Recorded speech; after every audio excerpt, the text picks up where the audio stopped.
Yeah, maybe like I was thinking a lot about the backbone of your whole business as to like founder systems, for example, right? Like how you formulate something that people can know you for, or that everything else is, you know, like the waterfall. Where does the waterfall start? Or maybe a way to have it more clear so people recognize you everywhere for that specific thing. Like clear positioning kind of thing? Yeah. On the YouTube content waterfall, why don't I show you guys, so we'll start with Marcus's thing. This is something I've been working on a lot over the last 2 weeks, is like the book and YouTube kind of content waterfall here. So for context, I'm writing a book. This damn thing needs to come out soon. I'm freaking like on like manuscript 6 of this thing. Some of you may ask like, draft 6, why didn't you just release these other manuscripts you made? I view the book a little bit differently than other content. It's like, this has got to be like a fucking masterpiece. And it's something I'm going to put like all of my energy into, creating something that when people read it, they're like, wow, like this is insane, right? So the bar is a lot higher and I'm trying to create something timeless.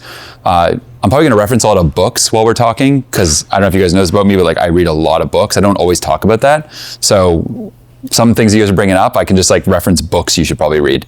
So when I think about creating something, there's a book called Perennial Seller, which is by Ryan Holiday, that I really enjoyed.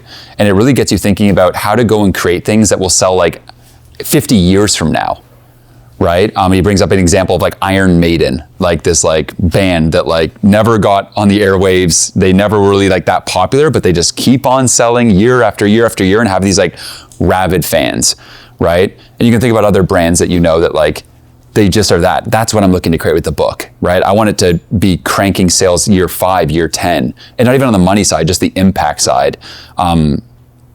And you know, hitting the New York Times is all that stuff, of course, but yeah, a perennial seller. So that's why there's been so many drafts of this book. So giving you that context to say, so the book is something like here, right? And then when I'm creating the book, right? Like I just gave you the context that there's like 6 manuscripts off this thing, a bunch of shit that I've thrown out. It doesn't mean that it was like bad. It just means it wasn't worthy of the book, right? But it's still a ton of good value. The book has to be tight, right? So say the book is around founder-led brands. I got to run you through like why this is even important, the blockers to this. Like it's got to follow a logical flow around that one, say, promise that the book is delivering on, right? So there's a bunch of other stuff I do, like operating systems and freedom and this stuff, like they don't fit in the book. It's not tight. So all that other stuff though can become like YouTube scripts. Now that doesn't mean that I'm like it's one-to-one, like, oh, I just take that chapter out, it goes over here and I just record it. You got to kind of make it YouTubified, make sure there's a good hook and title and all that good stuff. But it gives you more or less like the general talking points that you're then going to go and deliver on YouTube. And so YouTube then, like content is made off of that. So you can essentially think of like your book table of contents. You know, say there's like in a table of contents, like all the chapters, but even all the subheadings, I would actually add up all the sub chapters. Those are all the YouTube videos you could get from a book, right? Because say in the chapter of, building, how to build your operating system, there's one subheading in there that's less but better. Less but better, that's a YouTube video, right? Not the chapter, that subheading, like that's a whole 15, 20 minute spiel around just like how less but better is good and how, the examples of that being good and different systems behind that. Does that make sense? And does that make sense on your side?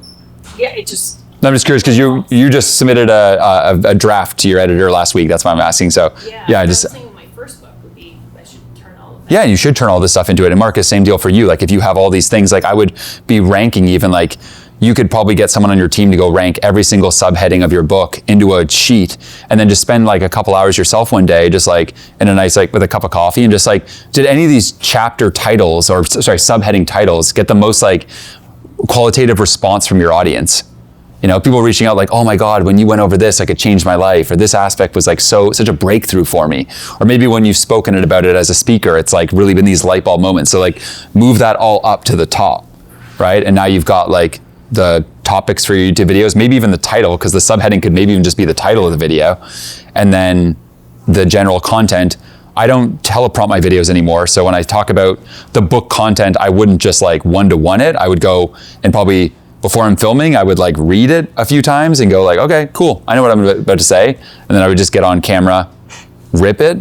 And then I always kind of have a general idea of how the hook should be of the video, because the first 30 seconds matter a lot to get people stuck in, okay? So I'm gonna finish this example for a second. We go through any questions. We're gonna have to get through quite a bit here, but we're gonna rip it. So from here, right, what we're changing right now on Founder OS, and I don't wanna confuse you guys, but because you guys are all smart people, like we're just gonna run with it. Because YouTube is so important, right? I'm gonna stop probably a lot of my short form video formats. And I have Nick coming over for 3 hours on Thursday before he goes back to Denver. And I'm like, we're cutting so much of this shit because I wanna focus, right? I was out there in nature, and when you get in nature, you know, you get fucking focused. And so all this animated bullshit, all this like, you know, me making short form videos for short form video's sake, that's a waste of my fucking time, right? It's like these YouTube videos take a lot of freaking work. We published a YouTube video today that I filmed for like 4 weeks in Japan. And when I checked like today, like how much of this we were gonna distribute into short videos, they're like, oh yeah, we have 1 trailer. It's like, that should be like 6 videos. But then over the weekend, they're giving me like a group of like short form videos to go and edit the scripts of. And I'm like, I'm literally thinking, I'm like, over the weekend, I'm looking at these for a second, I'm like, oh God, why are we even doing this, right? So I'm just sharing this with you because this is like really on the ground, like what's up, you know?